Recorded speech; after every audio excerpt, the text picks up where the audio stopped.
सकाळचा यांचा आणि विघ्नेशचा नाश्ता आणि जेवण बनवून झाल्यानंतर ना माझं सगळ्यात महत्त्वाचं काम असतं ते म्हणजे देवांसाठी जर कुठल्या फळांची प्युरी बनवायची आहे तर ती फळं बॉईल करून घ्यायची. त्याच्यानंतर आलेली आहे हॉलमध्ये. इथं सकाळचा जो काही पसारा यांनी करून ठेवला होता तो आवरला. सोफा व्यवस्थित छान क्लीन करून कुशन वगैरे व्यवस्थित ठेवून घेतले. त्याच्यानंतर ना झाडांना पाणी घालायचं होतं. आता दररोज झाडांना पाणी घालण्याचं काम ना विघ्नेशच्या पप्पांचं असतं, पण आज त्यांना लवकर जायचं होतं त्याच्यामुळं पाण्याची बादली तिथं नेऊन ठेवली होती, पण झाडांना पाणी घालायचं मात्र राहून गेलं. तर छान पद्धतीनं झाडांना पाणी घातलं. तसंही सध्या पाऊस सुरू आहे त्याच्यामुळे झाडांना काही फारसं पाणी घालावं लागत नाही. त्यानंतर आले किचनमध्ये. तर इथे जे रोजचे हात पुसण्याचे नॅपकिन होते ते सुद्धा चेंज करून घेतले.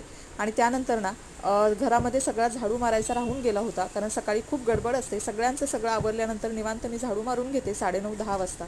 आता हे सगळं आवरल्यानंतर थोडा वेळ देवांसोबत वगैरे खेळले आणि त्याच्यानंतर दुपारी 12:30 ते 1 आता वाजलेली आहे आणि आता आलेलं आहे माझं छोटंसं कुरिअर. चलो बाय बाय.